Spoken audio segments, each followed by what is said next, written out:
विश्व हिन्दू महासङ्घको तर्फबाट अस्मिता भण्डारीज्यूले कवि प्राज्ञ लक्ष्मीकृतिज्यूलाई अभिनन्दन सम्मान समर्पण गर्दै हुनुहुन्छ।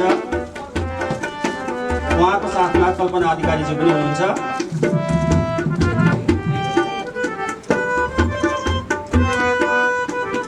यो सम्मान समर्पणको क्रममा अब फेरि एकचोटि जोडदार ताली बज्दाखेरि हामी केही भन्ने छैनौँ, हामी ननीको मान्ने छैनौँ, हामीलाई रमाइलो लाग्दैछ।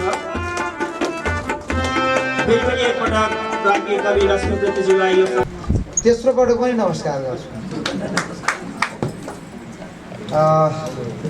बुढानीकण्ठ वार्ड नम्बर नगरपालिका वडा नम्बर 9 यो कार्यालयको हलमा बुढानीकण्ठ वडा नम्बर 9 अन्तर्गत बसोबास गर्दै आउनुभएकी हाम्रो कवयित्री लक्ष्मी उप्रेतीज्यू, उहाँको जीवनको एउटा लामो सङ्घर्षमा थुप्रै आरोह अवरोह पारित गर्दै पुरा गर्दै उहाँले आफ्ना जीवनमा थुप्रै सृजना गर्नुभयो, थुप्रै मित्रहरू कमाउनुभयो, थुप्रै साथीहरू बनाउनुभयो, थुप्रै सृजनाहरू दिनुभयो। त्यसको सम्मानमा आयोजित यस कार्यक्रम उहाँको एक कविता वाचन र उहाँलाई सम्मान पनि गर्ने सम्झने, यो एकले अर्कालाई सम्झिने, अर्कोलाई सम्झिने, यो अरूलाई सम्मान गर्दा पछि आफूलाई पनि सम्मान आउँछ कि भन्ने आशा गर्ने पनि एउटा प्रेरणा प्राप्त हुने कार्यक्रम हो। त्यसको लागि यो कार्यक्रम आयोजना गरिएको छ र आज यस कार्यक्रमका प्रमुख अतिथि नेपालका वरिष्ठ साहित्यकार श्री प्रज्ञा प्रतिष्ठानका ललित कला प्राज्ञ, त्यसपछि आएर कुलपति, प्राज्ञ भएर कुलपति ज्यू र अरू आदरणीय स्रष्टाहरू सर्जकहरू, आज लामो समय यहाँ बस्ने हामीले यहाँहरूलाई कष्ट गर्ने एउटा अवसर मिल्यो, दुःख दिने अवसर मिल्यो। ठिक टाइममा अब यो यस्तै छ, एउटा कविता सुन्नको लागि पनि घन्टौँ कुर्नुपर्छ, एउटा कविता भन्नको लागि पनि थोरै समय कुर्नुपर्छ। यो कुरेर नै यो सर्जकहरू उत्पादन भएका हुन्। थुप्रै दुःख कष्ट छ, थुप्रै मेहनत छ, थुप्रै निन्द्रा, थुप्रै पसिना, थुप्रै एउटा मस्तिष्कहरू खियाएर नै यो सृजनाहरू भएका छन्। हामी पढ्छौँ, एकचोटि सिनेमा हेर्छौँ, एउटा कविता पढ्छौँ, तर कति दुःख गरेर, कत्रो कल्पना गरेर, कति उसले सोचेर समय खेर फ्याँकेको छ भन्ने कुरा त्यसको बारेमा चाहिँ कमै मात्र विश्लेषण हुने गर्छ। त्यसकारण यहाँहरू बसिदिनु भयो, यहाँहरू आइदिनु भयो, यहाँलाई धन्यवाद दिन चाहन्छु। दिदीले धेरै कार्यक्रमहरू यहाँ गर्नुभएको छ, ज्यूलाई हार्दिक धन्यवाद। अब आजको एकल कविता वाचन सुरु हुँदैछ। कविता वाचनका लागि प्राज्ञ कवि लक्ष्मी उप्रेतीज्यूलाई हार्दिक अनुरोध गर्दछु।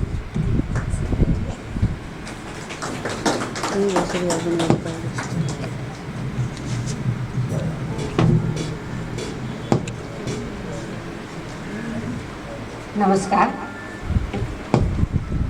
आदरणीय सभापतिज्यू, प्रमुख अतिथिज्यू, विशिष्ट अतिथिज्यू, अतिथिहरू र मेरा अक्षरलाई शब्दलाई आवाज दिए धुम थर्काउने कविहरू, मलाई माया गर्ने उपस्थित आदरणीय व्यक्तित्वहरू र प्रियजनहरू, आज यो सक्दिनँ भन्दा पनि रहर लागेपछि लड चल्दो रहेछ। अब त्यसमा हाम्रो इन्द्र भाइले सहयोग गर्नुभयो, त्यसपछि सुमित्रा बहिनीको बल र मेरा शुभचिन्तक मित्रहरू सविताजी, जलेश्वरीजी, उन्नतिजी, अब जी नै भन्ने आज हाम्रो महेन्द्रजी, गोपीजीहरू लगायत सम्पूर्ण जीहरूलाई हार्दिक आभार व्यक्त गर्दछु। मैले तुलसी दाईलाई एउटा सुन्दर कृति शीर्षकको कविता पढेर दाई उद्घाटन गरिदिनु ल भनेर थियो अस्ति। यो तिम्रो अनुभूति भन्नुभएको थियो, मेरो अनुभूति म आफै पढ्छु। यो कार्यक्रम आयोजना गरेकोमा हार्दिक मेरा लागि संसारको सुन्दर कृति मेरी आमा, मेरा लागि संसारको सुन्दर कृति मेरी आमा, तर मैले पढ्न नै पाइनँ। मूर्त अमूर्त बिम्ब एउटा अप्राप्य तस्बिर पढेर पनि कहिल्यै नसकिने वात्सल्य र कर्तव्यको एउटा बृहत पुस्तक मेरी आमा अभावमा पनि विश्वविद्यालय मेरी आमा।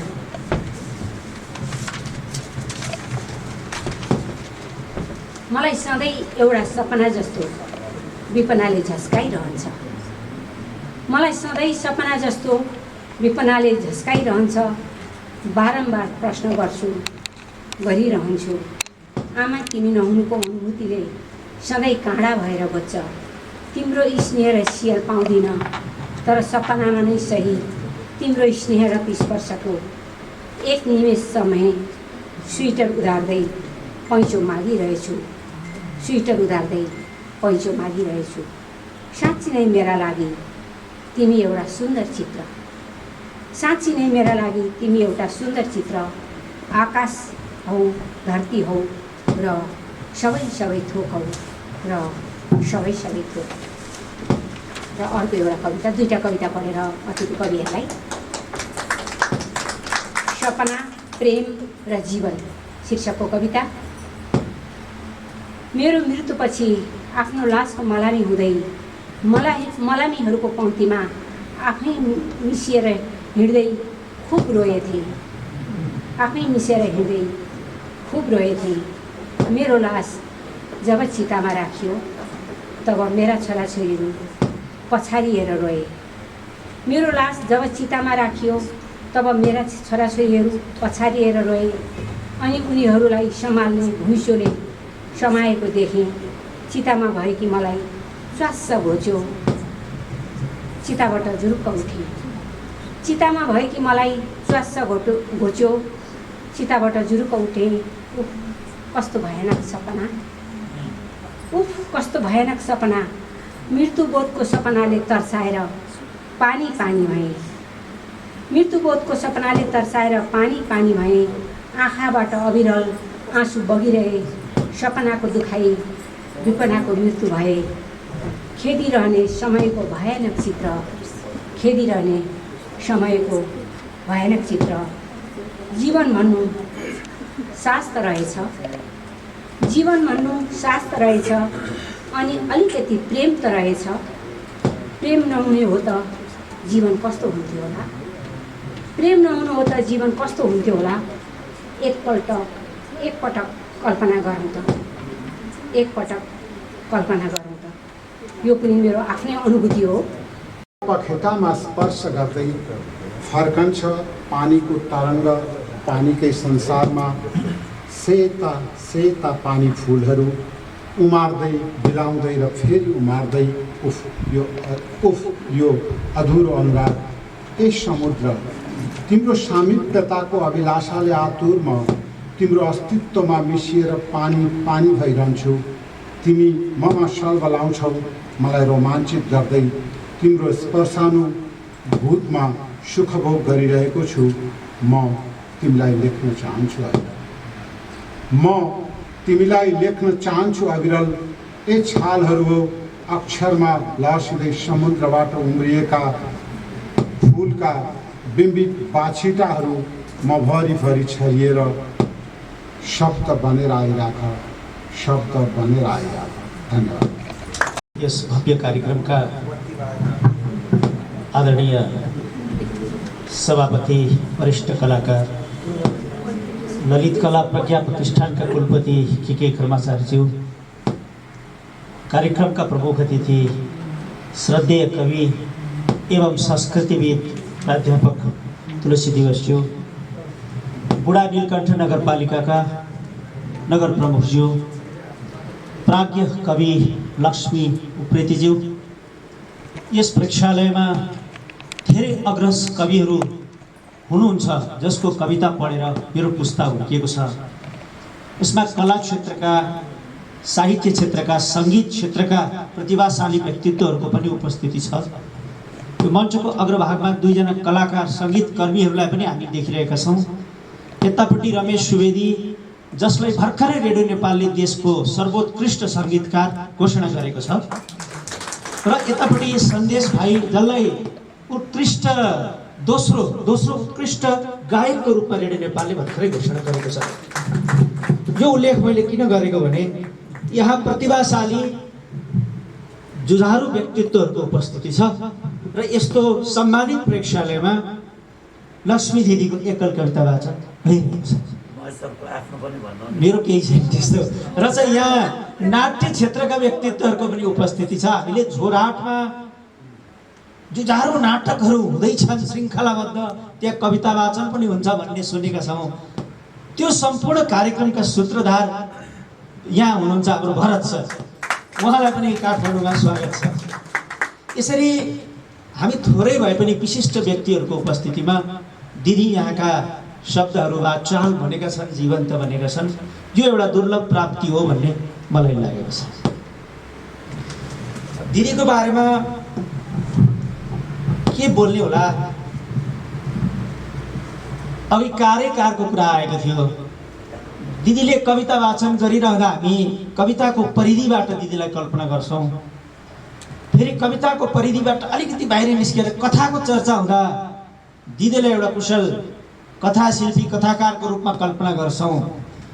अलिकति बरालिएर पत्रकारितातिर विशेषतः साहित्यिक पत्रकारिताको चर्चा गर्दाखेरि अग्रगण्य नामहरूमा लक्ष्मी उप्रेती दिदीको नाम आउने गर्छ। बाल साहित्यको वृत्तमा पनि हामी काम गर्छौँ। यहाँहरू कति बाल साहित्यका व्यक्तित्वहरू पनि हुनुहुन्छ यहाँ। बाल साहित्यतिर जाँदा लक्ष्मी उप्रेतीको नाम छुट्दाखेरि धेरै कुरा छुटेको अनुभूति बाल साहित्यकारहरूले गर्ने गरेका छन्। बाल साहित्यमा पनि दिदीको दरिलो उपस्थिति छ। सम्पादनमा पनि दिदीको कुशलता देशभित्र प्रमाणित भएको छ। अनेक कृतिहरूको सम्पादन दिदीको क्रेडिटमा छ। र एउटा उल्लेख गर्नै पर्ने कुरा चाहिँ के भने कहिले क्यान्सरसँग जुझ्ने, कहिले कम्मरको दुखाइसँग जुझ्ने, कहिले देश विदेशको भ्रमणसँग पनि जुझ्ने, तर हामी जस्ताहरूलाई जहिले हुटुटी लगाइरहने दिदीको त धम्की पनि बडो प्रेमपूर्ण लाग्छ। यस्तो लाग्छ कि जस्तो तुलसी शर्मा पनि त्यो स्वभाव छ। त्यो यति प्रेमले चाहिँ हामीलाई सिञ्चन गर्नुहुन्छ। ती शब्दहरू गालीमै आयो भने पनि हामीलाई कविता जस्तो लाग्छ, गीत जस्तो लाग्छ, आशीर्वचन जस्तो लाग्छ। त्यो स्वभाव मैले लक्ष्मी दिदीमा पनि देखेको छु। र लक्ष्मी दिदीले यसो गर्नु पर्यो भाइ भन्यो भने टार्ने नाइ भन्ने हिम्मत मलाई मात्रै होइन बिना दिदीलाई पनि हुँदैन भन्ने कुरामा म विश्वस्त छु। भनेको एउटा पुस्तालाई डोर्याउने चाहिँ एउटा पथ प्रदर्शक पनि लक्ष्मी दिदी हुनुहुन्छ। दिदीको जन्ममिति नखोल्नु भन्छन्, लेखेरै दिएको छ 2015 साल श्रावण, ताप्लेजुङ 18, बुढा नीलकण्ठजी भन्ने मात्रै रहेछ कि क्या हो भन्ने पनि यहाँ खोल्यो। यो मैले अलिकति रमाइलो पनि गरेको हुँ। लामो समयदेखि बुढा नीलकण्ठ नगरपालिकामा बस्दै हुनुहुन्छ र चाहिँ मैले एकपल्ट बुढा नीलकण्ठ नगरपालिकाभित्रका साहित्यकारहरूको अध्ययन गरेको थिएँ। त्यो अध्ययन गर्ने क्रममा मलाई के बोध भयो भने धेरै अग्रज साहित्यकारहरू र युवा साहित्यकारहरू बुढा नीलकण्ठभित्र भएर पनि लक्ष्मी दिदी यहाँ आएपछि जुन प्रकारको साहित्यिक तरङ्ग यहाँ देखिएको छ नि, यस्तो खालको तरङ्ग पहिला हामीले चाहिँ अनुभूति गरेका थिएनौँ। एउटा साहित्यकार एउटा ठाउँमा हुनु सायद एउटा कुरा हो, तर उसको उपस्थितिले त्यो पुरा नगरपालिका अथवा स्थान नै आलोकित हुनु, ल सबैलाई संयोजन गर्नु, सबैलाई जोड्नु एक ठाउँ र एउटा नयाँ पुस्ताका लागि एउटा प्रेरणा चाहिँ स्थापित गर्नु चाहिँ मलाई लाग्छ धेरै ठुलो कुरा हो। र लक्ष्मी दिदीको यहाँ स्थायी बसोबास हुन थालेदेखि निरन्तर यस प्रेक्षालयमा र यस नगरपालिकाको परिधिभित्र थुप्रै विशिष्ट कार्यक्रमहरू हुँदै आएका छन् र त्यो कुराका साक्षी हामी धेरै यहाँ छौँ। त्यसमा दिदीले आफ्नो मात्रै सृजनाको ध्येय र आफ्नो मात्रै सृजनाको ध्यान मात्रै गर्नुभएको छैन, धेरैको साहित्यको दिदी नेपाल प्रज्ञा प्रतिष्ठानको प्रज्ञा सभाको सदस्य हुनुहुन्छ। त्यस नाता हामी उहाँलाई प्राज्ञ लक्ष्मी उप्रेती पनि भन्छौँ। यसै गरी उहाँ चाहिँ वनिता त्रैमासिक पत्रिका जो लक्ष्मी उप्रेतीको एउटा चाहिँ के भन्ने भन्दाखेरि एउटा परिचायक पत्रिका संस्था पनि बनेको छ। त्यसको संस्थापक पनि दिदी हो, त्यसको सम्पादक पनि दिदी हो र प्रकाशक पनि दिदी हो। चाहिँ हामी सबैलाई थाहा छ नेपालमा एउटा साहित्यिक पत्रिका जन्माउनु र त्यसलाई निरन्तरता दिनु कति कण्टकाकीर्ण बाटोमा हिँड्नु पर्दछ, कति कठिन छ।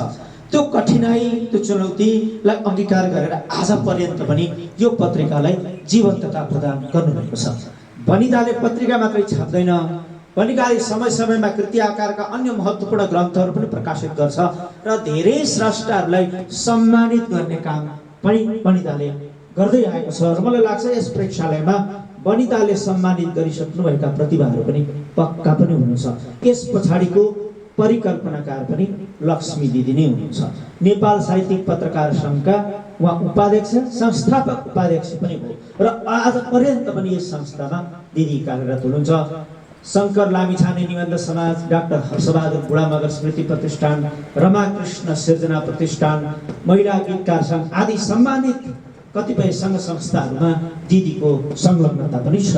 प्रतिभा पुरस्कार प्रतिष्ठानमा पनि दिदी आजीवन सदस्य। वाणी प्रकाशन जो पूर्वाञ्चलको एउटा अत्यन्तै प्रतिष्ठित प्रकाशन पनि हो र पूर्वाञ्चलमा अक्कल छुक्कल मात्रै किताब आउने त्यो समयदेखि हामीले वाणी प्रकाशनका किताबहरू स्पर्श गर्दै आएका छौँ। त्यो वाणी प्रकाशनको पनि दिदी एउटा महत्त्वपूर्ण सदस्य हो र अहिले आजीवन सदस्य। सुनसरी साहित्य प्रतिष्ठान, हृदय चन्द्रसिंह प्रधान प्रतिष्ठान, अन्तर्राष्ट्रिय नेपाली साहित्य समाज जस्ता अनेक विशिष्ट सङ्गठनहरूमा दिदी आजीवन सदस्य हुनुहुन्छ। 2028 सालदेखि दिदीको साहित्यमा संलग्नता देखिन्छ। 44 सालदेखि त साहित्यिक सम्पादनमा पनि संलग्न भएको देखिन्छ। लेख्नु एउटा कुरा हो, प्रतिभा व्युत्पत्ति अथवा अभ्यासले कोही एउटा सर्जक बन्न सक्दछ भने विशिष्ट भाषा ज्ञान र चाहिँ एउटा सिर्जना प्रक्रियाको प्राविधिक पक्षको ज्ञान भएको मान्छे मात्रै सम्पादक बन्न सक्छ। त्यो ज्ञान दिदीसँग छ भन्ने कुरा दशकौँदेखि प्रमाणित भइसकेको छ। दिदीका प्रकाशित थुप्रै किताबहरू छन्। कवितातर्फ एउटा बाटो खोजिरहेछ जीवन, मृदु स्मृतिहरू, स्निग्ध अनुभूति, समय स्पर्श र अतिरिक्त आयाम र पोल खोलौँ दिदी अलिकति होइन। त्यसपछि यी कृति आकारका कविता सङ्ग्रहको जो नाम भने त्यस पछाडि दिदीले लेखेका कृतिहरूको सङ्कलनको काम पनि घनीभूत रूपले सङ्कलन अथवा सम्पादन पनि भइरहेको छ। यो सुराकी गर्ने अलिकति मौका मैले पनि पाएको हुनाले यो पोल पनि यहाँ यस सुखद सभामा खोल्दा मलाई मजै आएको छ। कथातर्फ पनि दिदी तृष्णा कथा सङ्ग्रहका सर्जक, रजनीको मुक्त आकाश उहाँको लोकप्रिय कथाकृति हामीले धेरैले पढेका छौँ। उहाँले धनमाया प्रसाईको जीवनगाथा भन्ने जीवनी पनि लेख्नु भएको छ। नेपालका नारी कथाकार प्रवृत्ति र प्रतिनिधि कथा यो एउटा विशिष्ट अध्ययन ग्रन्थ। साहित्यकार देव कुमारी थापाको जीवनी पनि दिदीका हातबाट यस देशले प्राप्त गरेको एउटा अमूल्य निधि हो। किशोर साहित्य, किशोर उपन्यास अथवा किशोर कथा हाम्रो देशमा अत्यन्तै थोरै लेखिने विधाहरूमध्ये एउटा हो। यद्यपि किशोरहरूको लागि सुन्दर साहित्यको एकदमै ठुलो खाँचो भने जहिले पनि पर्छ, तर धेरै ठुलो खाँचो भएको तर हामीले एकदम कम चलाएको कलम चलाएको हामीले कन्जुसियाइ गरेको एउटा क्षेत्र किशोर साहित्य पनि हो। त्यसमा दिदीले 69 सालमा फ्ल्यासब्याकमा जिन्दगी भन्ने उपन्यास प्रकाशित गरेर यस क्षेत्रमा पनि प्रवेश गर्नुभएको छ। नियात्रा पनि दिदीको छ, स्मृतिमा टेम्स, दिदीको बेलायत यात्रा र अन्य स्थानहरूको यात्राका संस्मरणहरू। बाल साहित्यमा त यति धेरै कृति छन् कि 2 दर्जनभन्दा बढी कृति छन्। ती कृतिहरूको उल्लेख गर्दाखेरि त यहाँ घाम अस्ताउने समय हुन्छ। गीति एल्बम, अब यो गीति एल्बमको कुरा किन गरेको भने त्यो सङ्गीत, कला, साहित्य पनि गद्य पद्य यी सबै कुराको एउटा चाहिँ समागम दिदीमा भेटिन्छ। मैले सुरुवात गर्न नभएको सायद चित्रकलामा पनि केही छ कि जस्तो शङ्का गर्ने ठाउँ चाहिँ छ। त्यति पनि भइदियो भने दिदी एउटा पूर्णतामा एउटा हरेक प्रज्ञा प्रतिष्ठानको एउटा प्रतिनिधि दिदी चित्रमा पनि छ भन्ने पोल चाहिँ यहाँ खोल्यो होइन। र के सरलाई साक्षी राखेर यति भन्न पाउँदा पनि बडो आनन्द अनुभूति मलाई भएको छ। र यी तमाम क्षेत्रहरूमा सिर्जनाका एउटा मान्छेले अनेक सिर्जनाका क्षेत्रहरूमा यसरी आफूलाई प्रमाणित गर्न सक्नु एउटा विशेष सरस्वतीको वरदान लिएर आउनुपर्छ जस्तो मलाई लाग्दछ, जसको एउटा जाजल्लोमान एउटा चाहिँ सितारा हाम्रो प्रिय लक्ष्मी दिदी हाम्रो बिचमा हुनुहुन्छ। दिदीका चाहिँ अनेक चाहिँ गोष्ठी पत्रहरूमा कार्यपत्रहरू पनि हामीले सुनेका छौँ। यसको अर्थ चाहिँ के भने सर्जक हुनुका अतिरिक्त दिदी एउटा कुशल अध्येता पनि हो र त्यो प्राज्ञिक माइन्ड दिदीसँग छ भन्ने कुरा चाहिँ प्रमाणित हुन्छ। उहाँका कार्यपत्रहरू देश विदेशका विभिन्न गोष्ठीहरूमा पनि चाहिँ हामीले सुनेका छौँ। पूर्वाञ्चल स्तरीय कविता प्रतियोगिता पुरस्कार, षडानन्तर प्रतिभा पुरस्कार, पारिजात पाण्डुलिपि बाल साहित्य पुरस्कार, लक्ष्मी कार्की साहित्य पत्रकारिता पुरस्कार, बाल साहित्य शिशु सेवा राष्ट्रिय पुरस्कार, शारदा कोइराला स्मृति बाणी पुरस्कार, यो लिस्ट धेरै लामो छ र चाहिँ राष्ट्रिय कलाश्री पत्रकारिता पुरस्कारको त वितरण समारोह पनि झल्झली सम्झिरहेको छु। त्यसै गरी फलाक्ने मौका मैले पाएको थिएँ। बडा गौरवको खुसीमा पनि पीडा दुख्दो रहेछ। मृदु अँधेरीबाट जस्तै छटपटिन्छ जीवन, थकित हुन्छ, रमाएर हाँस्न खोज्छु, हाँसेर पनि पीडा दुख्छ भित्र कतै। सहन्छु सम्हालिँदै आफूलाई, फेरि पनि थाहै नपाई खुसीले आत्तिन्छु। नसा सपगाउँदै थरथराउँछ मस्तिष्क, बिथोल्छ मन, कहीँ थन्क्याउने ठाउँ छैन। अलिकति खुसी साट्ने कहीँ कोही पनि छैन। ओह, हाँसोमा उम्लिएको मनको बह कहाँ पोखौँ, हाँसोमा उम्लिएको मनको बह कहाँ पोखौँ। पोख्न नपाउँदै पीडामा मुछिनु रहेछ। म आँसु नरोएर खुसीमा बगिरहेछु भित्र। सत्य होला महोदय, यस बेला खुसी छु, के गर्नु र?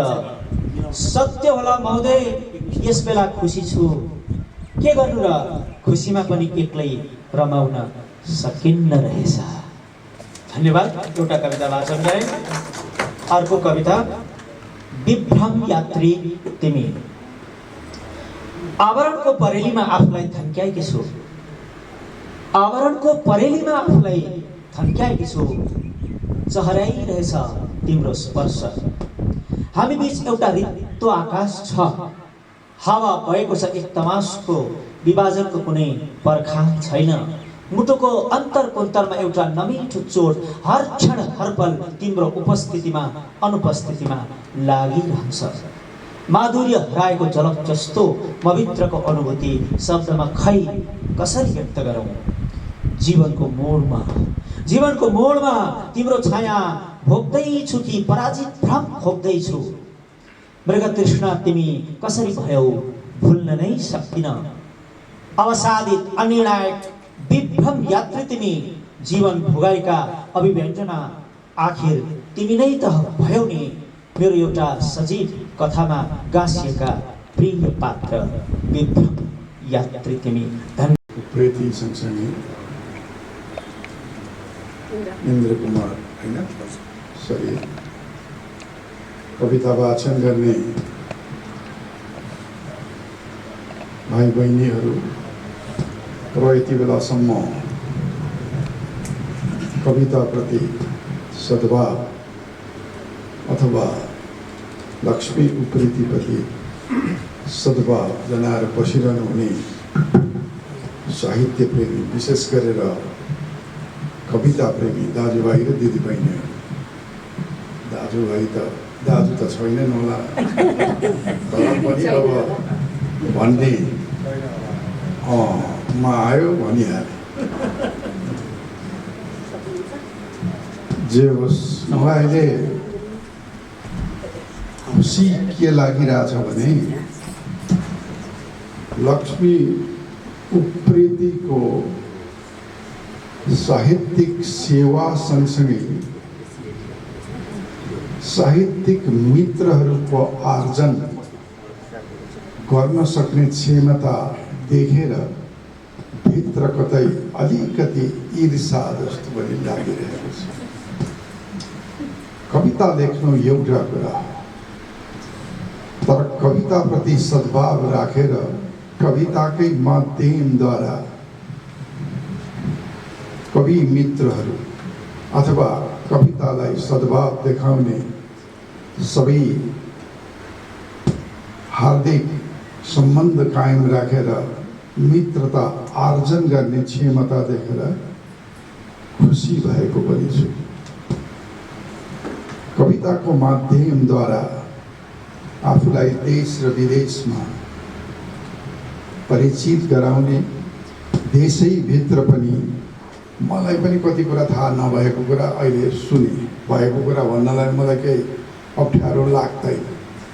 उनले साहित्यका सबै विधाहरूमा लेखेको र अनि साहित्यसँग सम्बद्ध क्रियाकलापहरू पत्रिकामा निरन्तर प्रकाशनमा निरन्तरता दिनुको सँगसँगै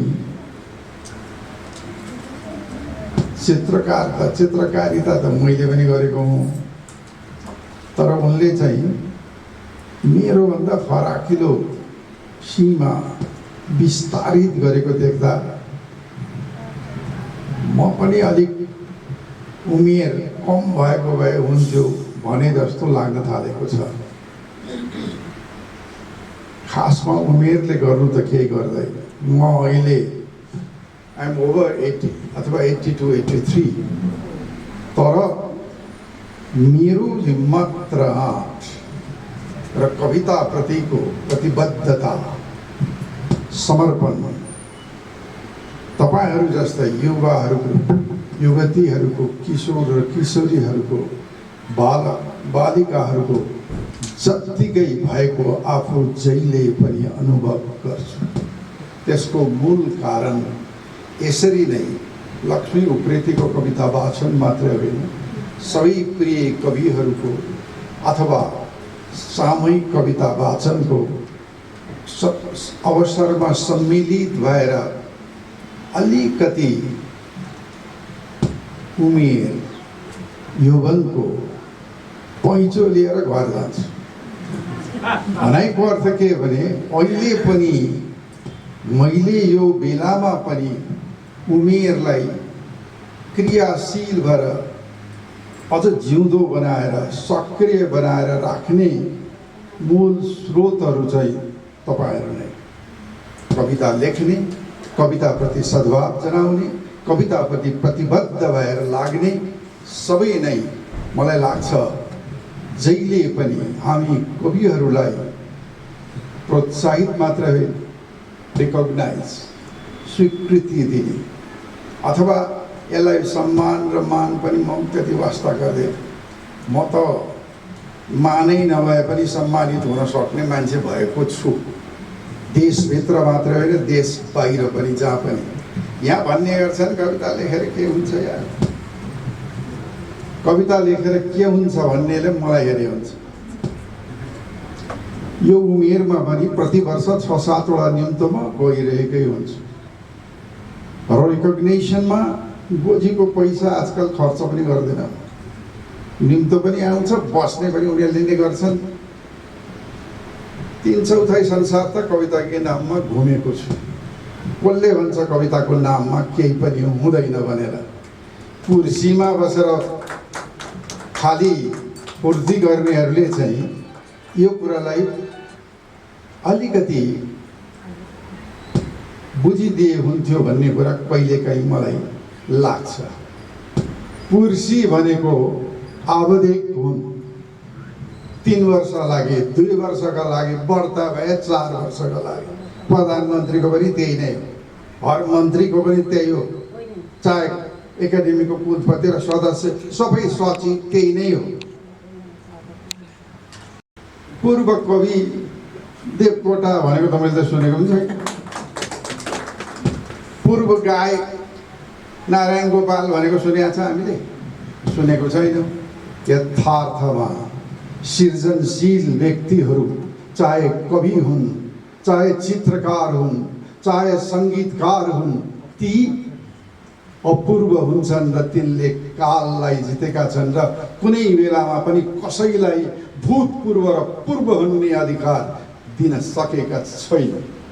त्यस अर्थमा कविहरूलाई म सम्मान मात्र होइन, हार्दिक रूपले जीवित रूपमा यस देशको सांस्कृतिक साहित्यिक सम्पदाको रूपमा स्वीकार गर्ने परम्परा विकसित गर्नु अनिवार्य आवश्यक भएको कुरा देशभित्र मात्रै होइन देशैभरि संसारैभरि भन्दै आएको छु र हाम्रो चाहिँ सांस्कृतिक नीतिमा अब युनेस्कोले पटक पटक भनेको छ कि विश्व सम्पदा राष्ट्रिय सम्पदा र विश्व सम्पदामा पर्ने के थाहा छ त्यहाँ?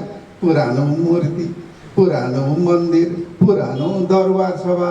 म त छक्क परेँ। अनि पुरानै भएपछि मात्रै हुने सम्पदा? जीवित हुँदा नहुने? जीवित हुँदा सम्पदा हुँदैनन्? त्यो रूपमा सोच्ने बृहत चिन्तन र सोच देशभित्र अझै नआएको देख्दा चिन्तित त म भएको छु, तर मैले आशा मारेको छैन। के सम्मानित हुन र जीवित के अरे सम्पदा हुनलाई अचेल त के छ भने फेरि थाहा छ कि लेखक कविहरू जिउँदो हुन्जेलसम्म सम्मान छैन, मरेपछि चाहिँ सम्मान भोलिपल्ट। म जहिले पनि भन्ने गर्छु, कविता अरूले नै लेखे जस्तो लेख्नु हुँदैन, कविता अरूले नलेखेको जस्तै लेख्नुपर्छ भन्ने पक्षमा छ।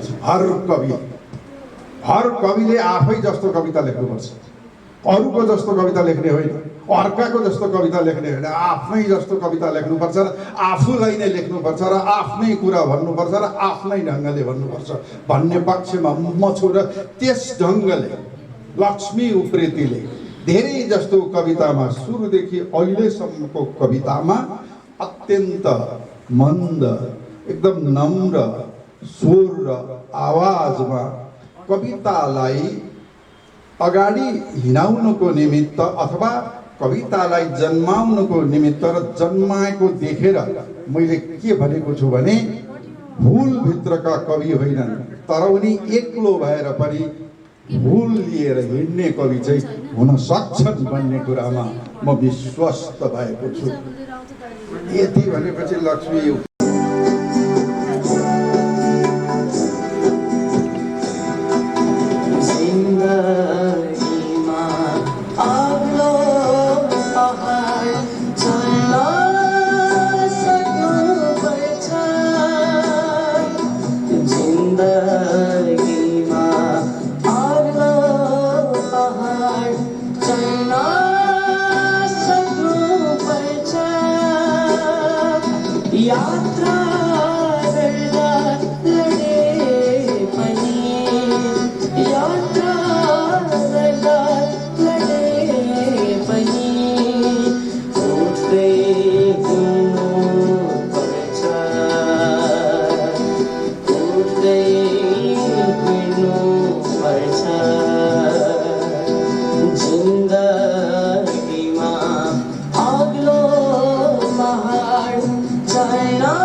यहाँ कविता वाचन गर्नुहुने विशिष्ट कविज्यूहरू, कवियत्रीज्यूहरू र अन्य साहित्यिक बन्धुहरू र यो कार्यक्रममा सरिक हुनुभएका सबै भद्र महिला तथा सज्जनवृन्दमा मेरो अभिवादन।